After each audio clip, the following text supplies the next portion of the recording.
Amados, eu convido você a abrir a Bíblia no Evangelho de Cristo Jesus. Quem escreveu foi o apóstolo João, capítulo de número 1. Evangelho de João é a maneira convencional que a gente chama, né? Porque na verdade o Evangelho é de Cristo, mas quem escreveu não foi Jesus.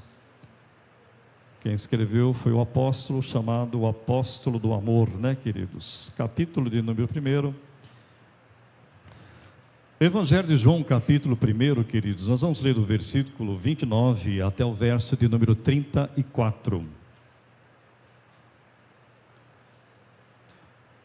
Mesmo sentado como você está, mas com certeza com a reverência no coração, diante do nosso bondoso Deus, isso é muito importante, com certeza. João capítulo 1, verso 29 ao verso 34, nós lemos assim, queridos. No dia seguinte, viu João a Jesus que vinha para ele e disse: Eis o Cordeiro de Deus, que tira o pecado do mundo. É esse a favor de quem eu disse: após mim vem um varão que tem a primazia, porque já existia antes de mim. Eu mesmo não o conhecia, mas a fim de que ele fosse manifestado a Israel, vim, por isso, batizando com água. E João testemunhou dizendo: vi o Espírito descer do céu como pomba e pousar sobre ele. E eu não o conhecia. Aquele, porém, que me enviou a batizar com água, me disse: aquele sobre quem vires descer e pousar o Espírito, esse é o que batiza com o Espírito Santo. Pois eu de fato vi e tenho testificado que ele é o Filho de Deus. Curve a sua cabeça, queridos, vamos orar mais uma vez. Deus bondoso, nós acabamos de orar, louvar o Teu nome e dizer ao Senhor que o Senhor é soberano. Louvamos o Teu nome porque de fato o Senhor é soberano sobre a nossa vida, sobre todas as coisas, sobre tudo. Louvamos o Teu nome porque a Tua soberania é tão especial que o Senhor envia chuva. E lemos um texto aqui tão profundo como o texto de Isaías, capítulo 55, assim como a chuva cai para regar a terra e vai dar semente ao semeador e pão ao que come, assim a tua palavra, ela vai prosperar para o que o Senhor a designou.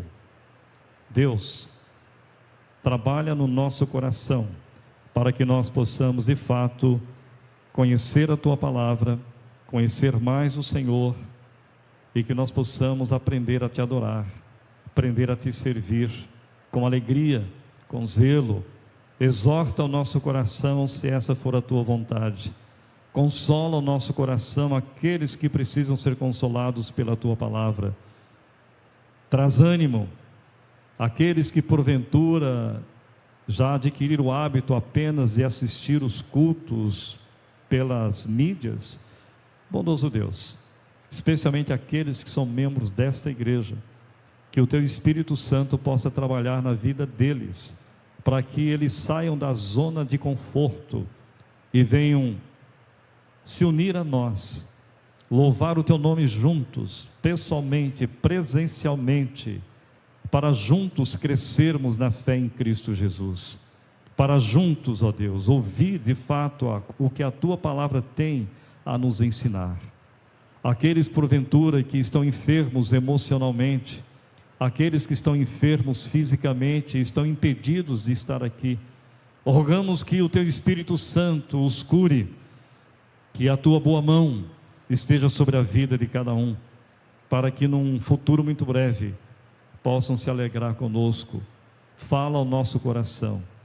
Oramos agradecidos e certos de que o Senhor vai responder segundo a Tua boa vontade. Oramos no nome de Cristo Jesus. Amém. Queridos, Já há um bom tempo eu tenho orado nesse sentido, para que a pregação, ela venha falar primeiro ao meu coração, e depois, pela misericórdia de Deus, falar ao seu coração. Eu vou estar iniciando hoje uma série de sermões, que a série vai ser chamada da seguinte forma, bem simples: Encontros com Jesus.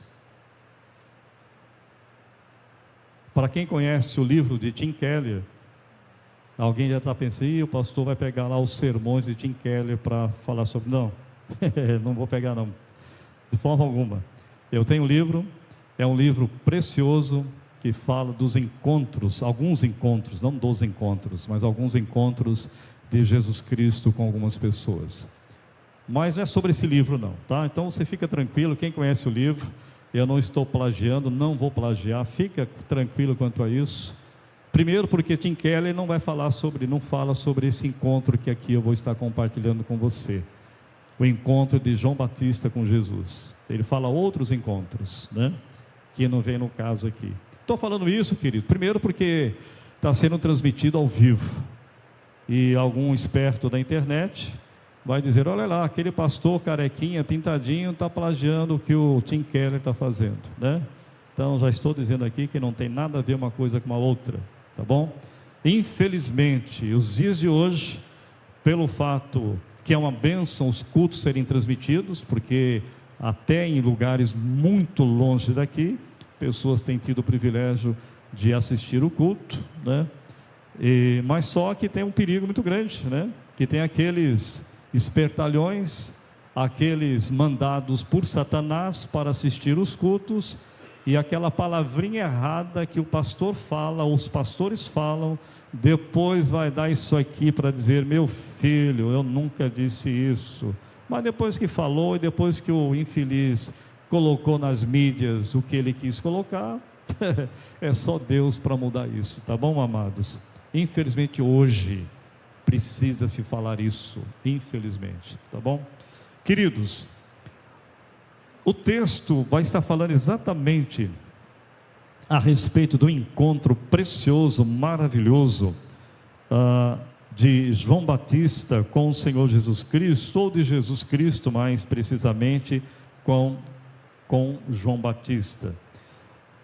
Na verdade, eu queria que você pensasse comigo o seguinte: Cristo, o Cordeiro de Deus, aquele que tira o pecado e batiza com o Espírito Santo. Queria que você pensasse comigo alguns minutos sobre isso, tá bom? Vou repetir: Cristo, o Cordeiro de Deus, aquele que tira o pecado e batiza com o Espírito Santo.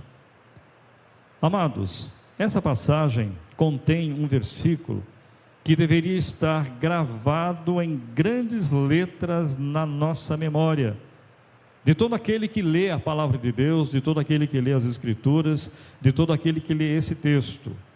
Alguém já disse o seguinte: todas as estrelas do céu são lindas e brilhantes, porém, a glória de uma estrela excede a de outra estrela. Agora traz para a Bíblia. Da mesma maneira, todos os textos das Escrituras são inspirados pelo Espírito Santo e úteis. Agora,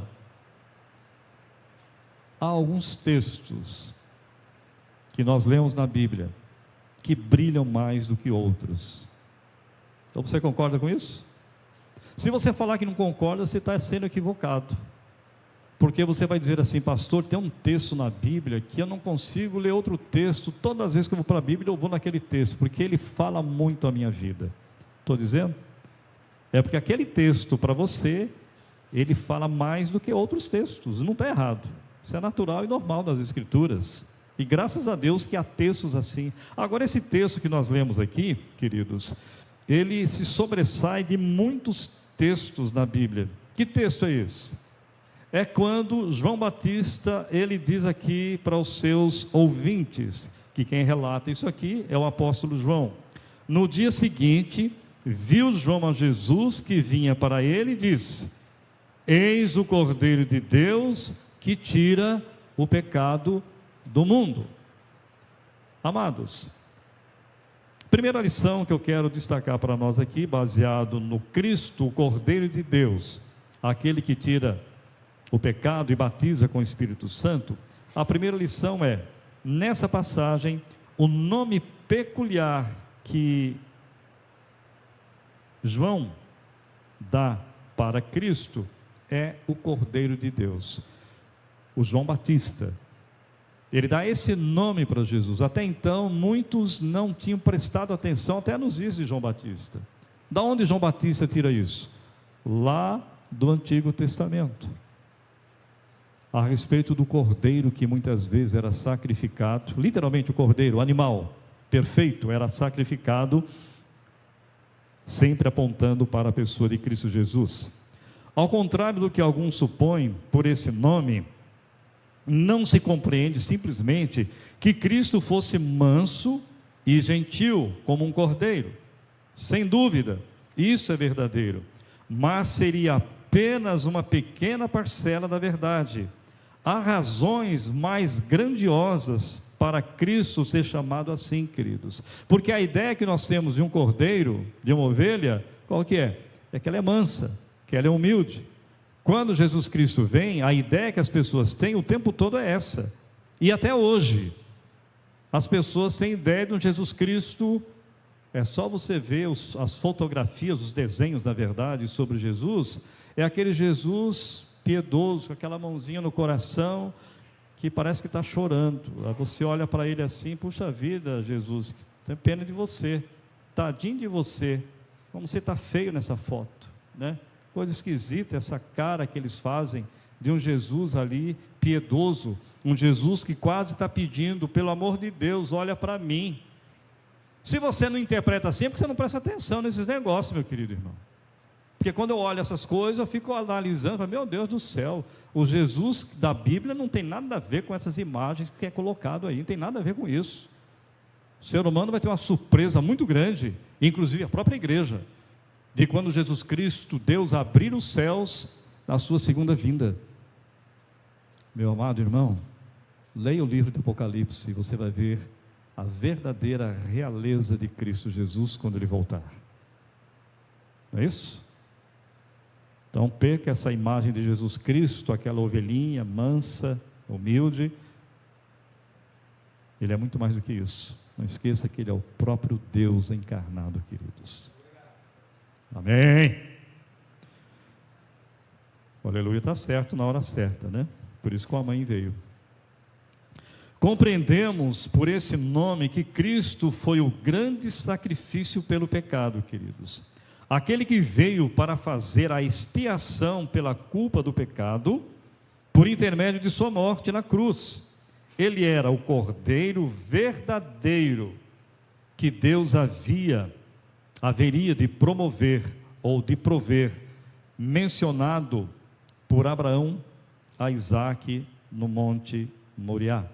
Lá no capítulo 22 de Gênesis, meu querido irmão, lá no versículo 8, quando aquele diálogo difícil que Abraão tem com Isaque, seu filho, seu único filho, o filho da promessa.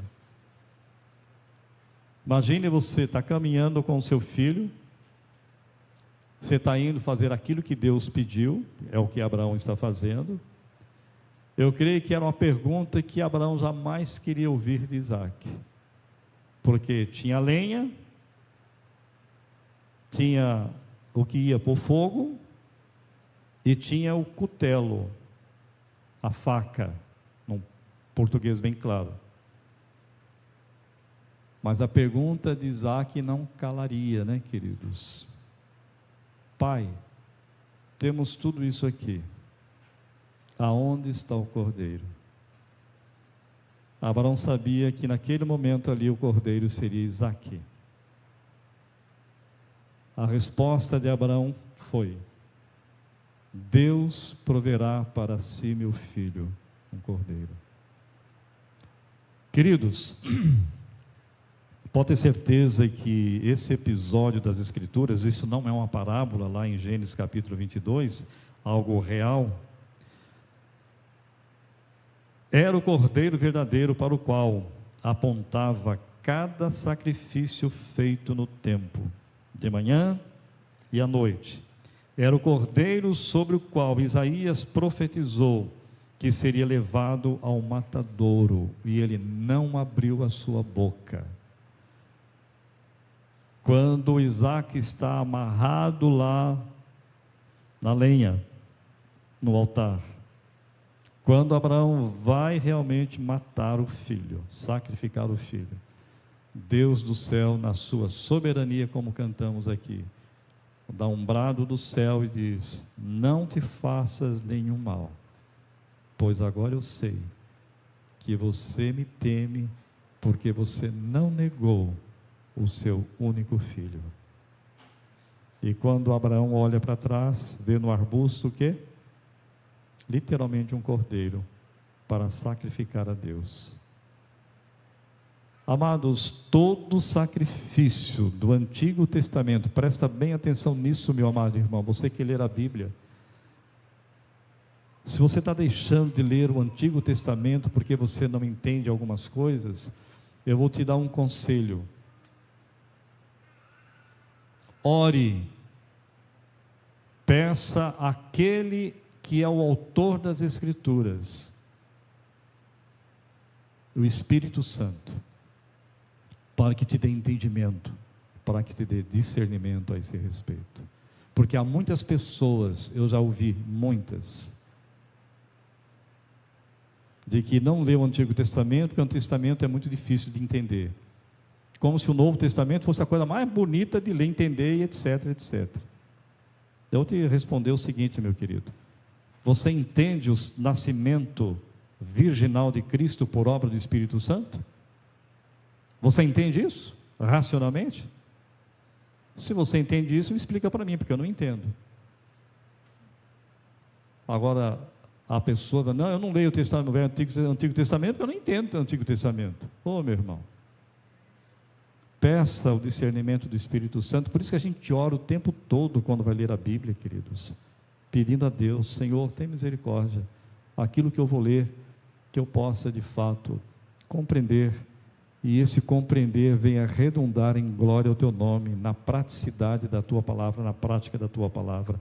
Todo sacrifício, meu querido, que foi feito lá no Antigo Testamento, por isso que Isaías, lá no capítulo 53, lá no versículo 7, vai dizer isso, que ele foi levado ao matadouro,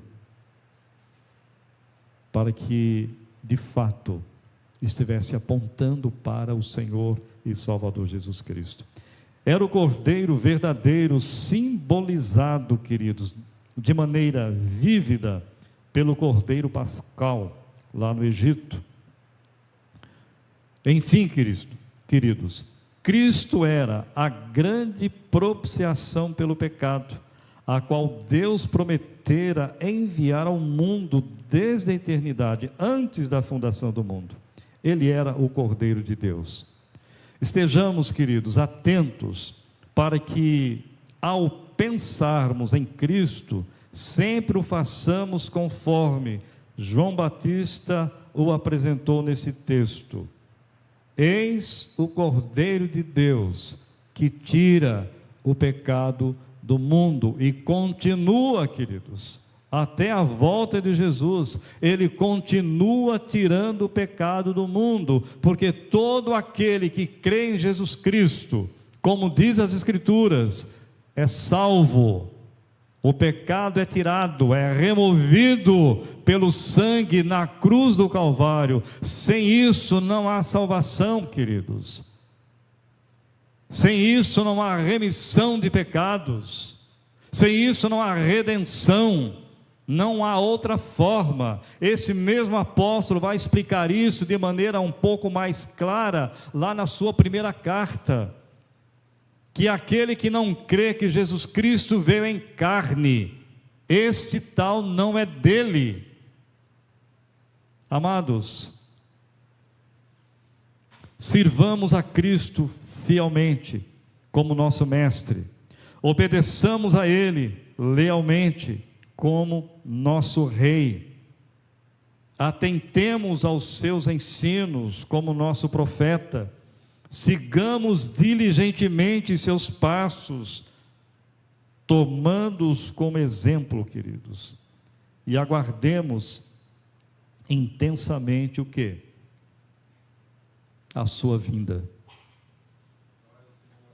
Você está esperando a volta de Jesus, querido? Você crê nisso mesmo? Você acha que isso vai demorar pelo menos aí mais 1000 anos?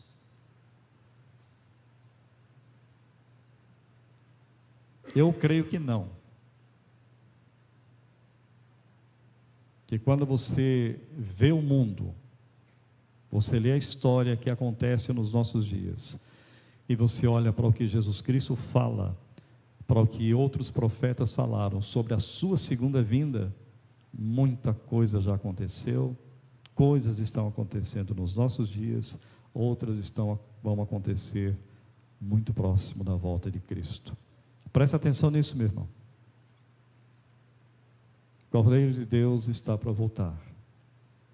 E a palavra de Deus nos ensina, como diz Amós: prepara-te, ó Israel, para encontrares com o teu Deus. A igreja de Cristo é o novo Israel de Cristo, nunca esqueça isso. Amados, uma segunda lição. A obra peculiar, singular, que Cristo realiza, segundo a descrição de João Batista, diz que Cristo tira o pecado do mundo. Interessante, Cristo foi odiado por muitas pessoas e é odiado até hoje, porque ninguém, você pode ver os maiores profetas, tanto do Antigo Testamento, foram profetas, não profetadas, viu? Os profetas do Antigo Testamento, os apóstolos escolhidos por Jesus no Novo Testamento. Agora traz para os nossos dias e para o contexto histórico. Nenhum homem, nem Buda, nem Confúcio, nem qualquer outro ser humano, pecador, jamais disse isso. Eis o Cordeiro de Deus que tira o pecado do mundo. E esse Cordeiro de Deus, lá no mesmo Evangelho de João, capítulo 14, verso 6, ninguém tem esse poder de dizer, pode até dizer, mas não tem o poder para agir desta forma. Eu sou o caminho, a verdade e a vida, e ninguém vem ao Pai senão por mim. Me diz na história do mundo, quem é que disse isso? Não está neles, por isso que eles não disseram. E se disseram, são mentirosos. Porque a Bíblia, como a única regra de fé e prática, fala outra coisa. Então, quando se fala de que este Jesus Cristo é o Cordeiro de Deus que tira o pecado do mundo, queridos, é só Jesus. Ele não veio ao mundo para ser um conquistador, queridos, um filósofo, ou um mero professor de moralidade. Ele veio para salvar pecadores, veio para fazer o que o homem jamais poderia fazer por si mesmo, queridos. O ser humano não tem como salvar-se a si. A filosofia, por melhor que ela seja, a psicologia, qualquer outra ias da vida aí, os estudos, tem poder de salvar o homem. São autoajuda, queridos. O que o homem mais precisa não é de autoajuda, amados, é da ajuda do alto, que se chama Jesus Cristo, queridos irmãos. Para conceder o que o dinheiro e a cultura jamais poderiam obter, para realizar o que é essencial à felicidade do homem. Enfim, Jesus Cristo veio para tirar o pecado. Dinheiro, riqueza, tudo isso é bom, queridos. Mas há muitas pessoas que a vida deles é isso. Isso o quê? É trabalho, é riqueza, é lazer o tempo todo. E assim vai por tantas outras realidades.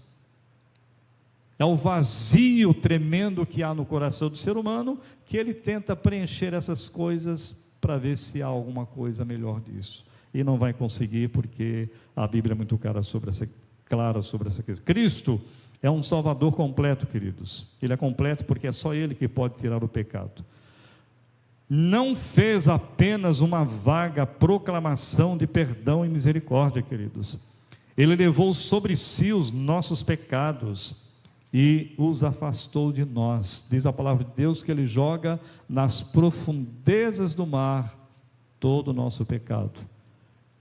E alguém já disse o seguinte, que Jesus Cristo em Deus, Deus em Cristo Jesus, joga todo, e aí é bíblico isso, viu? Joga todos os pecados à profundeza do mar, uma maneira simbólica de dizer. E alguém já disse que Deus colocou uma plaquinha lá escrito, é proibido pescar. Mas só que eu e você, muitas vezes, a gente vai lá e pesca o pecado, né, queridos? Mas Deus já cancelou em Cristo Jesus, já carimbou com o Espírito Santo na nossa vida, de que todos os nossos pecados foram tirados em Cristo Jesus. A palavra de Deus diz para nós que Jesus Cristo, Ele intercede por nós. Já parou para pensar nisso? Que Ele continua intercedendo diante do Pai por você. Quando Satanás é o nosso acusador, pois a Bíblia fala isso, o nosso acusador o tempo todo,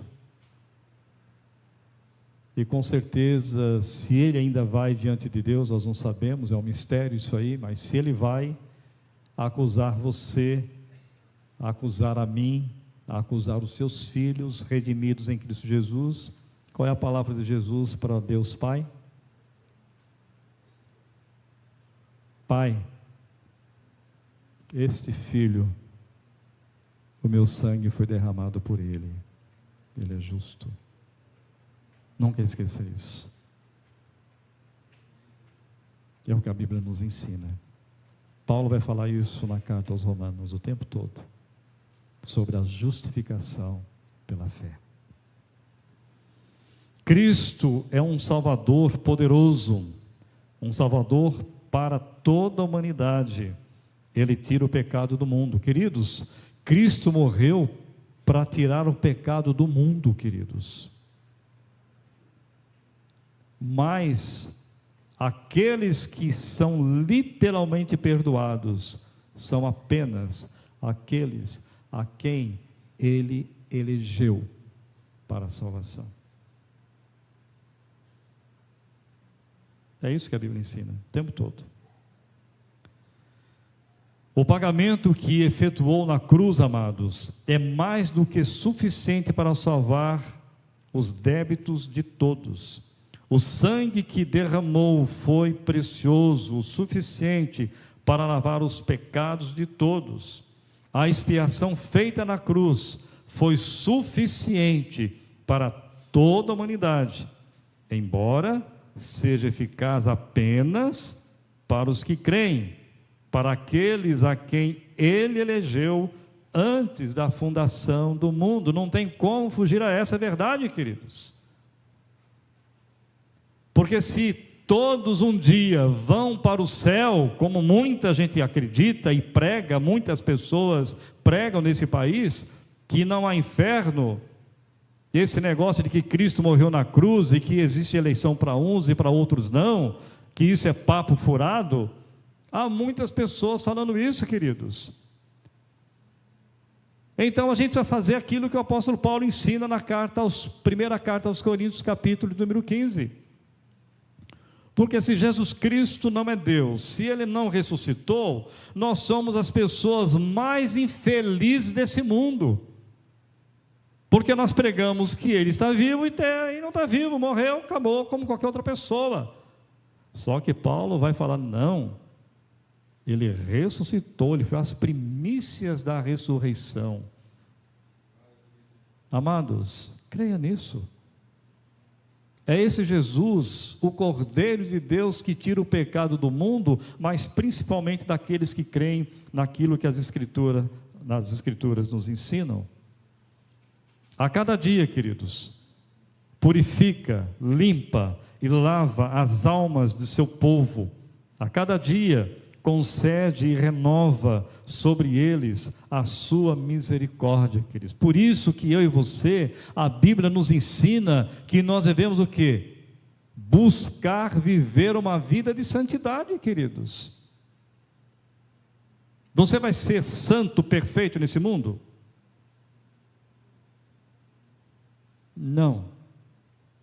Mas é um processo que o Espírito Santo está trabalhando na minha vida e está trabalhando na tua vida, para que eu a cada dia, para que você a cada dia seja parecido com quem? Com Jesus, amados.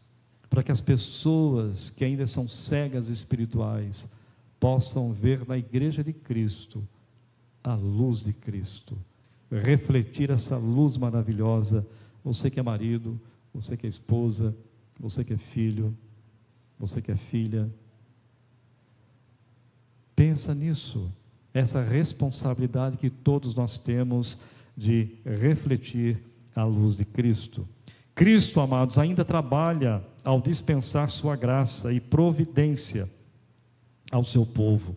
Ele tira continuamente o pecado.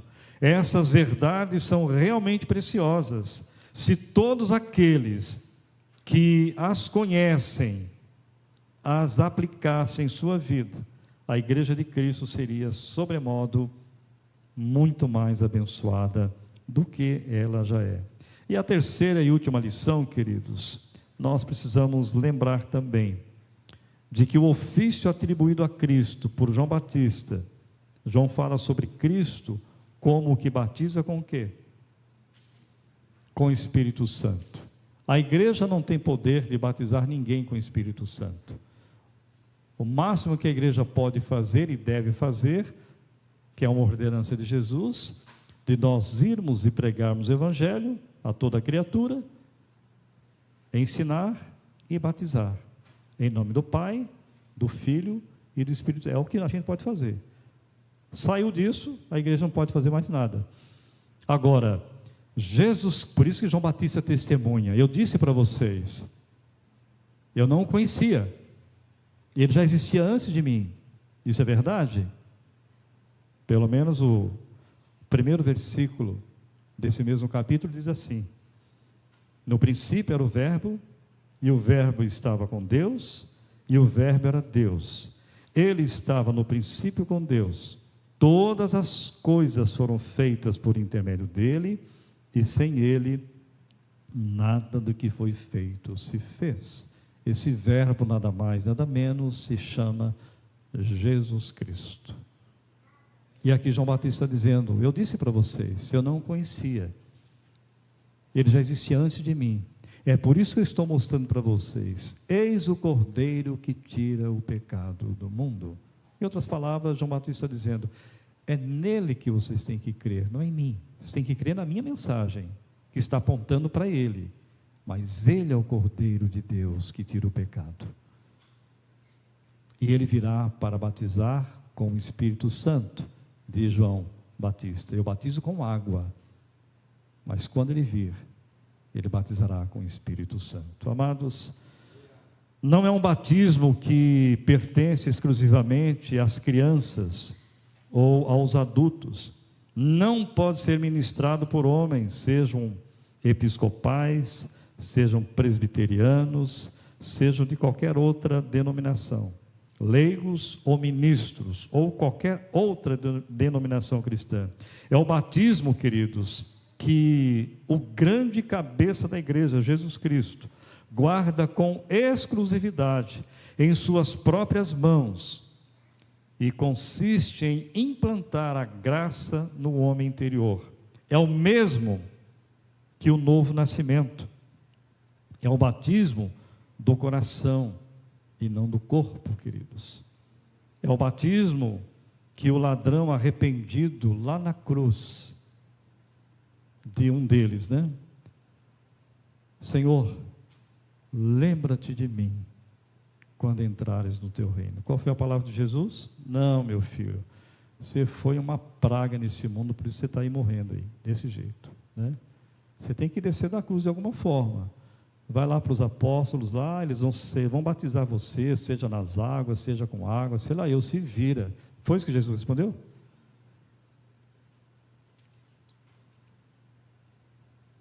Hoje mesmo você vai estar comigo no paraíso.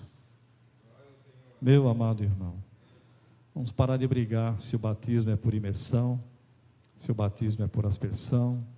Parar com isso. Que há muita gente que foi batizada por imersão e ainda não foi batizado com o Espírito Santo. Não se converteu. Não nasceu de novo. Há muitos que foram batizados por aspersão. É membro de uma igreja, mas ainda não nasceu de novo. Não teve encontro com Jesus como João Batista, como tantos outros. Tome cuidado com isso. Batismo é importante? É. Tanto é que o pai, ou os pais crentes, falando da igreja presbiteriana, que tem filhos pequenos, que não leva os filhos ao batismo, está pecando. Ô pastor, onde você ouviu isso? Quem disse isso? Jesus. Leia os evangelhos, queridos.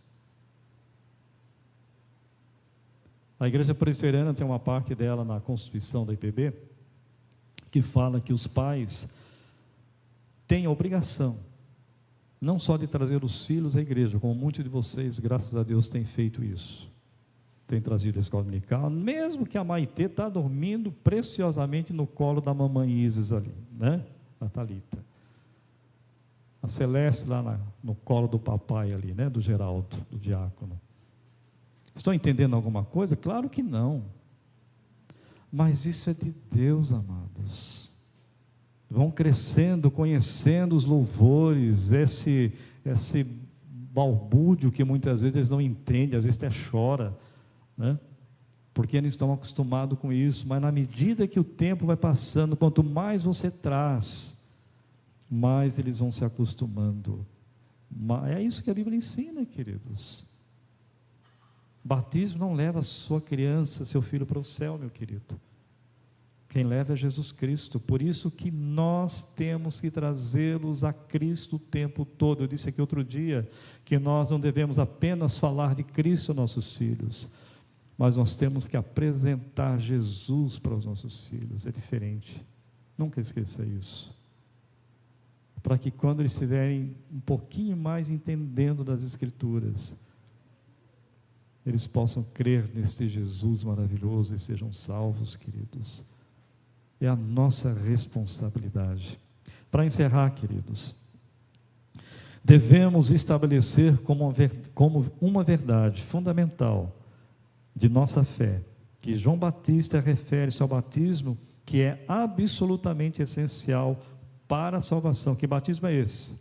É o batismo com o Espírito Santo. Paulo vai dizer em Romanos capítulo 8, a partir do verso 9, Romanos 8, 9, 10 e 11, de que aquele que não tem o Espírito de Cristo, este tal não é dele. Está ali o texto, né? Então, queridos, que você possa compreender isso. Batismo com o Espírito Santo.